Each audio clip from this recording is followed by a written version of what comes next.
시청자 여러분 안녕하십니까? VOA 뉴스투데이 시작합니다. 그레고리 믹스 미국 하원 외교위원장이 북한의 이딴 탄도미사일 발사에 대해 강력히 규탄하고 도발 중단을 촉구하고 나서 앞서 북한의 미사일 발사를 규탄했던 상원 외교위원장과 같은 입장을 밝혔습니다. 믹스 위원장은 특히 한국 정부가 추진하고 있는 종전선언에 대해서도 북한이 비핵화에 나서지 않고 행동을 바꾸지 않으면 무의미하다고 밝혔습니다. 첫 소식 이조은 기자가 보도합니다. 민주당의 그레고리 믹스 하원 외교위원장은 19일 발표한 성명을 통해 한국전 종전선언에 대한 분명한 입장을 밝혔습니다. 종전선언은 포괄적 과정과 대화의 일환이 돼야 하며 북한의 행동 변화가 없으면 무의미하다는 겁니다. 믹스 위원장은 특히 바이든 행정부와 문재인 한국 정부가 북한과 관여하고 북한이 협상 테이블로 돌아오도록 촉구하는 조치를 하는 것을 높이 평가한다면서도 자신은 포괄적 대화와 과정의 일환으로서 종전선언을 지지하는 입장이지만 북한이 대화에 관여할 의향이 없고 비핵화에 진전을 보이지 않으며 미국의 동맹국들과 영내 안정을 적극적으로 위협하면서 위태롭게 만들고 있다면 종전선언 그 자체는 의미가 없다고 지적했습니다.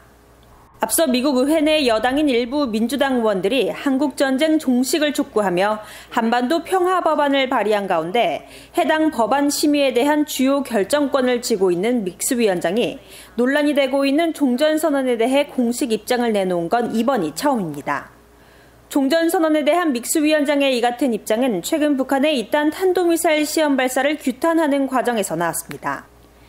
믹스 위원장은 이날 성명에서 지난 16일 단거리 탄도미사일 2발을 발사한 북한을 단호히 규탄한다며 북한의 최근 탄도미사일 시험 발사를 강하게 비판했습니다.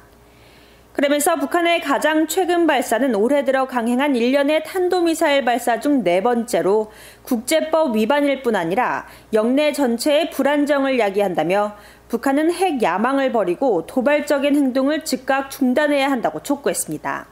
이어 북한의 도발적인 행동은 한반도 평화의 길을 모색하는 우리의 능력을 지연시키고 복잡하게 만든다고 강조했습니다.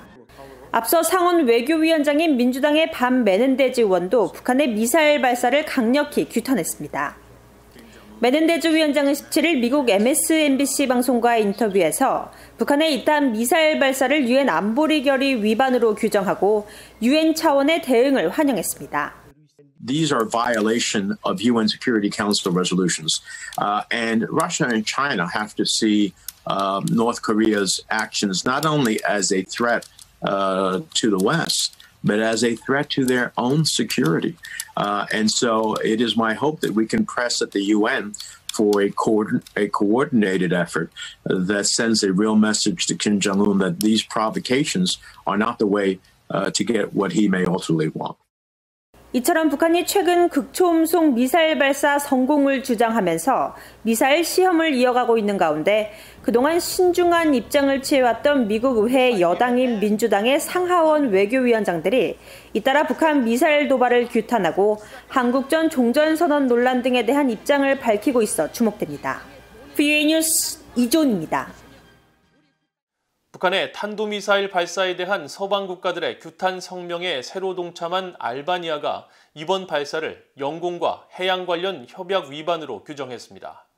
유엔 안보리 결의 위반에 더해 항행 안전 문제까지 지적한 것인데 과거 북한과 우호적 관계였던 알바니아가 미국 등과 함께 대북 압박을 주도하고 있어 주목됩니다. 박형주 기자가 보도합니다.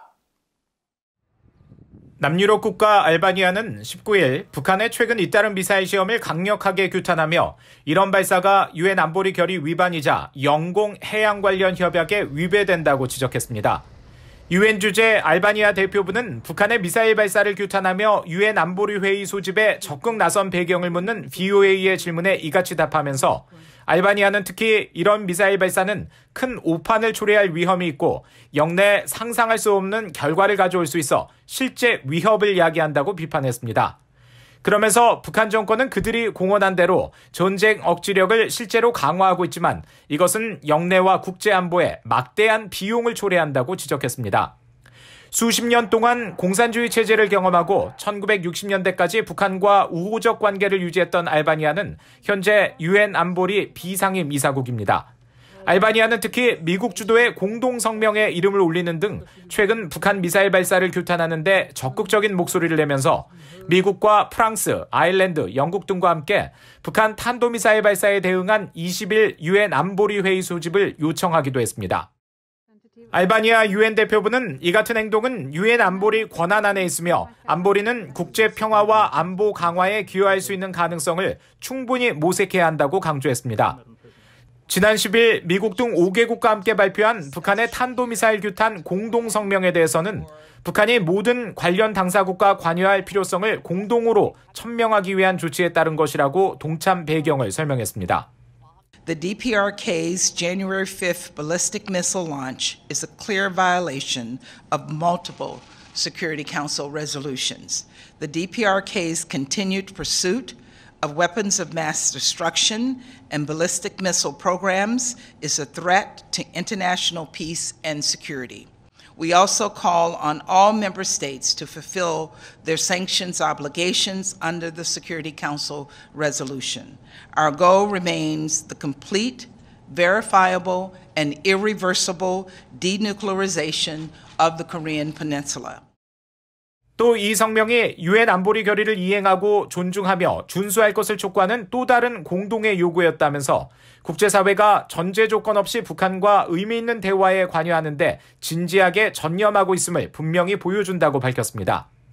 알바니아는 그러면서 완전하고 검증 가능한 한반도 비핵화는 유엔 안보리 결의와 일치하며 안보리 이사국들은 각자의 역할을 이행하고 있다고 강조했습니다. VOA 뉴스 박형주입니다. 영국 외교부는 2021년 제재 단속 연례 검토 보고서를 통해 북한의 행동이 변할 수 있도록 영향을 미치기 위해 북한에 대한 제재가 이어져야 한다고 밝혔습니다.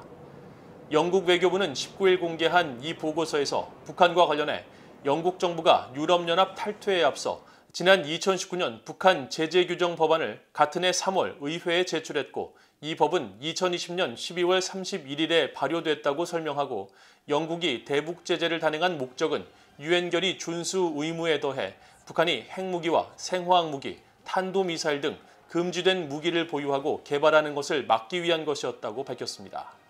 또 영국은 북한이 국제법을 준수하도록 압박하는 국제사회의 움직임에 동참하고 있다면서 한반도의 평화와 안보, 안정을 이루는 최선의 방법은 북한의 완전하고 검증 가능하며 돌이킬 수 없는 비핵화라고 강조했습니다. 그러면서 북한은 2018년 싱가포르 미북 정상회담 이후 한반도의 완전한 비핵화를 위해 노력해 나가겠다고 약속했지만 대량 살상 무기를 포기하거나 국제사회와의 협상에 관여하는 조치를 전혀 취하지 않고 있다고 지적했습니다. 북한 정권의 후원을 받는 것으로 알려진 해킹 조직이 보안이 취약한 전 세계 암호화폐 신규 기업을 대상으로 해킹 공격을 벌여 미국과 인도, 홍콩, 중국, 러시아 등 최소 12개 나라에서 피해를 발생시킨 정황을 포착했다고 국제사이버보안기업이 밝혔습니다. 국제사이버보안기업 카스퍼스키는 최근 발표한 보고서에서 북한의 해킹 조직인 블루노로프가 암호화폐 시장에 새로 진입한 신규 스타트업 기업의 임직원으로 위장해 직원들을 대상으로 악성 파일이 담긴 문서를 배포한 것으로 나타났다고 밝혔습니다. 또 블루노로프는 해당 공격을 위해 수개월에 걸쳐 암호화폐 신생 기업들 간 상호작용과 관심 주제에 대해 연구해온 것으로 나타났으며 직원 정보를 해킹해 권한과 자금을 탈취하는 사회공학적 공격을 감행한 것으로 파악됐다고 지적했습니다. 그러면서 블루노로프의 해킹 공격으로 러시아와 중국, 폴란드 등 구공산권 국가를 비롯해 미국과 인도, 홍콩, 싱가포르 등 최소 12개 나라에서 피해를 발생시켰으며 총 15개 기업을 사칭해 악성 코드를 퍼뜨렸다고 밝혔습니다. 국제 종교단체가 북한 내 기독교 박해 상황이 역대 최악으로 전 세계적으로 두 번째로 심각하다고 새 보고서에서 평가했습니다. 국제 기독교 선교단체인 오픈도어즈 USA는 20일 발표한 2022 세계 기독교 감시 목록 보고서에서 세계 최악의 박해 국가로 아프가니스탄을 지목하며 지난해까지 20년 연속 최악의 기독교 박해 국가로 뽑혔던 북한은 그 다음 순위에 올랐다고 밝혔습니다. 이 단체의 데이비드 커리 회장은 이날 보고서 발표 행사에서 북한의 기독교 상황이 나아져서 순위가 바뀐 게 아니라며 아프간 탈레반 정부의 기독교 탄압과 폭력이 극에 달해 순서만 바뀌었을 뿐 북한 내 기독교 상황은 더 악화됐다고 말했습니다. 이 단체는 보고서에서 북한 지도부의 새로운 반동사상 문화배격법 도입으로 기독교인 체포와 지하 가정교회가 폐쇄되는 횟수가 증가해 전반적인 박해지수가 높아졌다며 올해 북한이 받은 점수 96점은 지금까지 북한이 받은 점수 가운데 최악이라고 설명했습니다. 이상으로 VOA 뉴스투데이를 모두 마칩니다. 시청해주신 여러분 고맙습니다.